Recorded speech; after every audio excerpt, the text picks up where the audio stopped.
Sir mobile sir कुठून जाणार आहे? न्यायालयात हजर केलं. काय आर्ग्युमेंट झाले, किती कोठडी दिली? त्याला 21 तारखेपर्यंत कस्टडी दिलेली आहे आणि पोलिसांचा संशय असा आहे की हे इंटरनॅशनल टोळे आहे, त्यामुळे आम्हाला तपास करायचा आहे. आणि हा जो आरोपी त्याच्याविरुद्ध एक पेंडिंग वॉरंट निघालेला आहे, त्यामुळे याला संशयावरनं दिल्ली एअरपोर्टवरून अरेस्ट करून आज या मेहरबान कोर्टात हजर केलं. तर त्याच्याकडं समाजविधायक हे जे ड्रग्ज सापडलं त्याच्यामुळे कोर्टाने त्याला 21 तारखेपर्यंत पिशी दिली, 21/8 पर्यंत.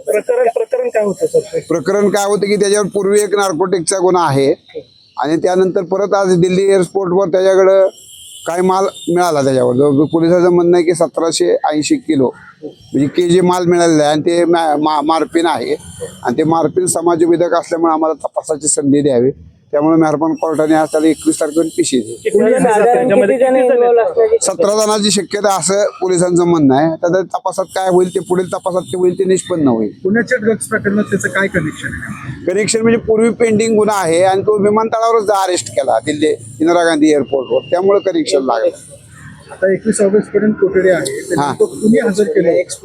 दिल्ली दिल्ली नार्कोटिक विभाग, central government, union of India. आता इथे 21 ला इथेच आणणार परत आणि इथून परमिशन घेऊन ट्रान्झिट वॉरंट घेऊ शकतात ते. अजून काय त्या निष्पन्न झालं ही जी कोठडी सुनावली आहे, ही नेमकी कुठे मुंबईला नेणार आहेत की नाही, इथेच आणणार 21 तारखेपर्यंत. आता त्याला आता त्या पिशी मध्ये ठेवतील आणि 21 तारखेला इथलं नार्कोटिक कोर्ट मध्ये हजर करतील. पूर्ण नाव सांगा. संचेती SH, संचेती सतीश राव. नाही, मी आरोपीचे वकील आहे.